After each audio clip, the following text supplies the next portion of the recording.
स्वागत है आप सभी का आपके अपने चैनल एकलव्य एजुकेशन सेंटर के इस नए वीडियो में। दोस्तों, आज के इस वीडियो में हम यह जानने का प्रयास करेंगे कि भिंडी की खेती कैसे करें, अर्थात भिंडी के कौन सा बीज का हम चयन करें जो हमें अच्छे पैदावार देने में समर्थ हो सके। और इसके साथ ही यह भी जानने का प्रयास करेंगे कि आखिर हम अपने भिंडी की फसल में कौन कौन से खादों का प्रयोग करें जो हमारे पौधों को अच्छे तरीकों से ग्रोथ देने में समर्थ हो सके। तो चलिए इस बेहद ही महत्वपूर्ण वीडियो की शुरुआत करते हैं। सबसे पहले बता दें कि जैसा कि आप जानते ही हैं कि अभी अप्रैल का महीना चल रहा है और जो गेहूं की हार्वेस्टिंग की प्रक्रिया है पूरी तरीकों से समाप्त हो चुकी है। तो अभी किसान यही सोच रहे हैं कि आखिर हम किस फसल को उगाएं जो हमें अच्छे पैदावार देने में समर्थ हो सके। तो उसमें भिंडी भी शामिल है। अगर आप भिंडी की फसल को उगाना चाहते हैं तो निश्चित तौर पर भिंडी की फसल को उगाकर आप ज़्यादा से ज़्यादा लाभ प्राप्त कर सकते हैं। तो आइए समझते हैं कि आखिर भिंडी की खेती कैसे करें। सबसे पहले बता दें कि अभी गर्मी का मौसम चल रहा है, तो भिंडी की फसल को उगाने से पहले यह बेहद ही महत्वपूर्ण हो जाता है कि अपने खेत को पूरी तरीकों से एक बार सिंचाई कर लेना चाहिए। यानी सिंचाई करके तुरंत बाद हमें जुताई की प्रक्रियाओं को संपन्न कर देना है। यानी हमें जुताई की प्रक्रियाओं को करना है और इसके बाद यानी जुताई के पहले भी और इसके बाद भी कर सकते हैं। यानी आप 6 से 8 टन गोबर का खाद का प्रयोग निश्चित तौर पर आपको करना है। यानी अगर जुताई के बाद भी करते हैं तो निश्चित तौर पर सफलताएं मिलेंगी और जुताई के पहले भी करते हैं तो उस समय भी सफलताएं मिलेंगी। तो इस तरह से 6 से 8 टन हमें गोबर के खाद का प्रयोग करना है, यानी सड़े हुए गोबर का खाद का प्रयोग करना है। और इसके साथ ही नाइट्रोजन, फास्फोरस, पोटेशियम लगभग 32 केजी नाइट्रोजन का हमें प्रयोग करना है, 24 केजी फास्फोरस का प्रयोग करना है और 24 केजी हमें पोटेशियम का प्रयोग यानी पोटास का प्रयोग करना है। तो इस तरह से नाइट्रोजन, फास्फोरस और पोटास यानी 32 केजी नाइट्रोजन, 24 केजी फास्फोरस और पोटास 24 केजी मिश्रित करके एक साथ अगर अपने खेत में डाल देते हैं तो निश्चित तौर पर जो भिंडी का पौधा है अच्छे तरीकों से ग्रोथ करेगा और ज़्यादा पैदावार देने में भी समर्थ होगा। तो यह तो हुई मिट्टी को तैयार करने की प्रक्रिया है। अब आइए समझते हैं कि आखिर हम कौन से बीज का चयन करें जो हमें अच्छे पैदावार देने में समर्थ है। यानी पहला है पूसा सावनी। अगर पूसा सावनी बीज का अगर रोपण करते हैं भिंडी का तो निश्चित तौर पर लगभग 60 से 65 दिन के अंतर्गत में आप भिंडी की फसल से लाभ प्राप्त करना शुरू कर देंगे।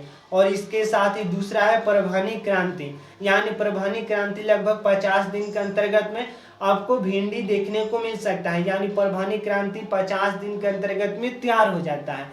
और इसके साथ अगला है अर्का अनामिका और अर्का अभय। यानी अर्का अनामिका और अर्का अभय का भी प्रयोग करके आप निश्चित तौर पर भिंडी से अच्छे लाभ को प्राप्त कर सकते हैं।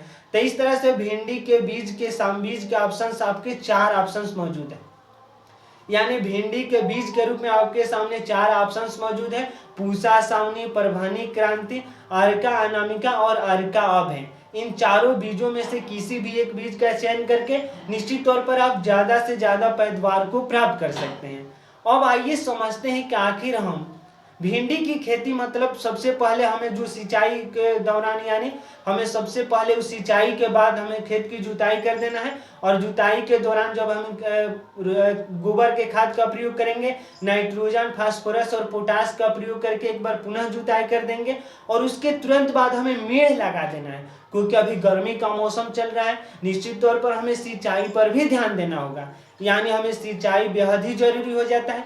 तो इस तरह से मेड़ लगा देंगे और मेड़ लगाने के तुरंत बाद हम बोने की प्रक्रियाओं को करेंगे। यानी हम बोना शुरू कर देंगे और लगभग 10 से 15 दिन बाद भिंडी का पौधा आपके सामने उत्पन्न हो जाएगा। यानी भिंडी के पौधे के रूप में आपके सामने खेत में लगने लगेंगे।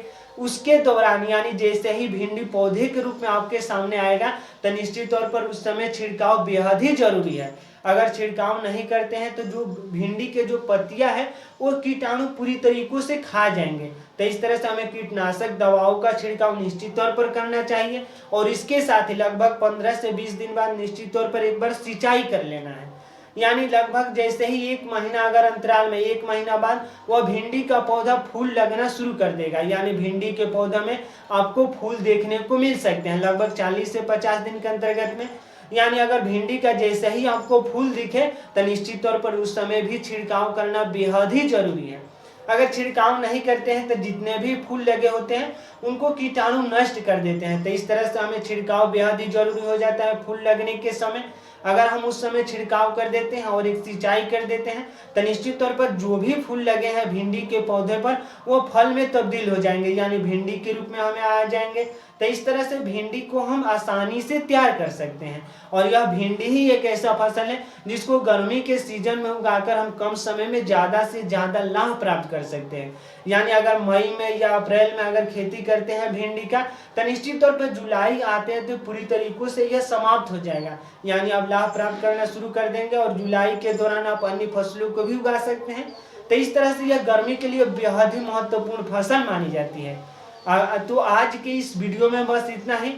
अगर वीडियो अच्छा लग रहा है, कुछ सीख पा रहे हैं इस वीडियो के माध्यम से, तो हमारे चैनल को कर दीजिए सब्सक्राइब, ताकि हमारे द्वारा अपलोड किया गया हर वीडियो आपके पास सबसे पहले पहुंच जाए और हम तथा हमारी टीम भी उत्साहित महसूस करें कि आपके लिए हम कुछ अच्छा कार्य कर रहे हैं। तो हमें दीजिए इजाजत। धन्यवाद। Thank you.